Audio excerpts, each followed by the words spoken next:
to the Middle East, where Secretary of State Antony Blinken says there is cause for hope in the ongoing ceasefire negotiations between Israel and Hamas.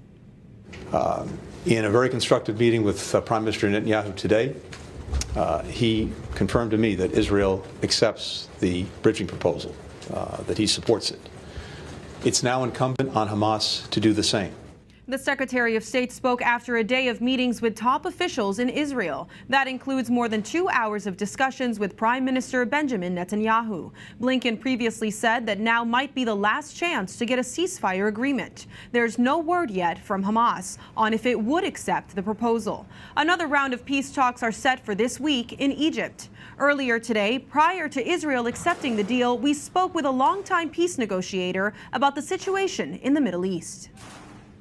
For more on this story, we bring in Aaron David Miller, Senior Fellow at the Carnegie Endowment for International Peace. He also is a former Middle East peace negotiator for the United States government.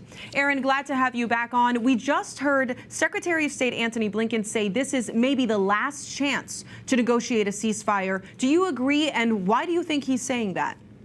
No, I don't believe in last chances, frankly, certainly when it comes to Arab-Israeli negotiations, because based on my experience, these negotiations have only two speeds, slow and slow.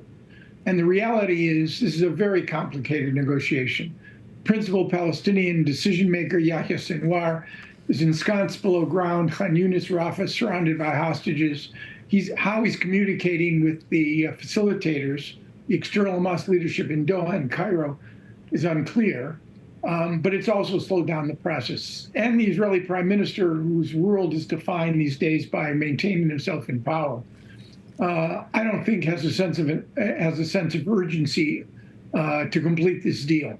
And neither does Sinwar. The party that is clearly, understandably, in a hurry is the Biden administration. So the rhetorical question is, what happens if they don't reach an agreement within this week? Is the U.S. going to quit? I don't think so.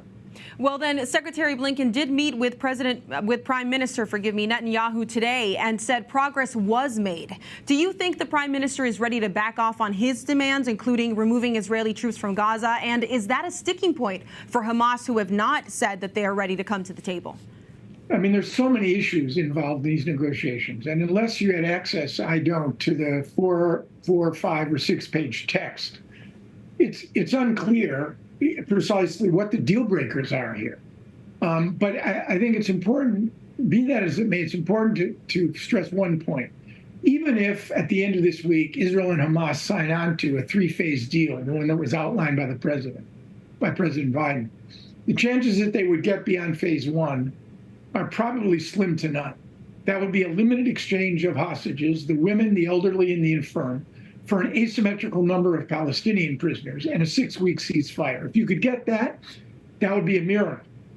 But by no means is Yahya Sinwar prepared to return the male hostages, military and civilian, until the Israelis withdraw completely from Gaza and a permanent cessation of hostilities takes hold. And this Israeli government is not prepared for that. So at best, we're talking about phase 1 implementation, on which you might be able to build.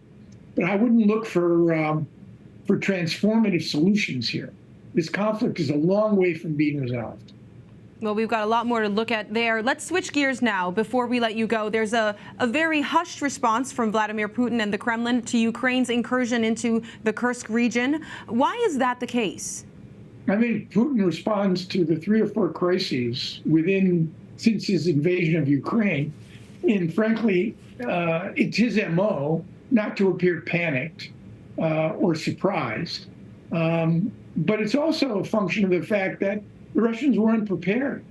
They had improper defenses in the Kursk region. The Ukrainians, mastered the issue of battlefield coordination, air and ground, and basically have seized almost 1,000 square miles of Russian territory, including Russian prisoners. So I think the Russians are on their back foot here. Now, how significant this is going to depend, because you've got Ukraine with roughly 1/3 the number of people and an industrial base far smaller than Russia. So again, it's unclear to me whether or not this represents a fundamental shift in the war. I doubt it.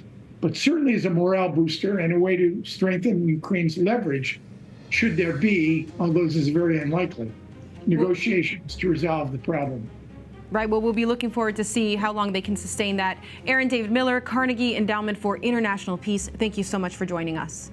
Thanks for having me.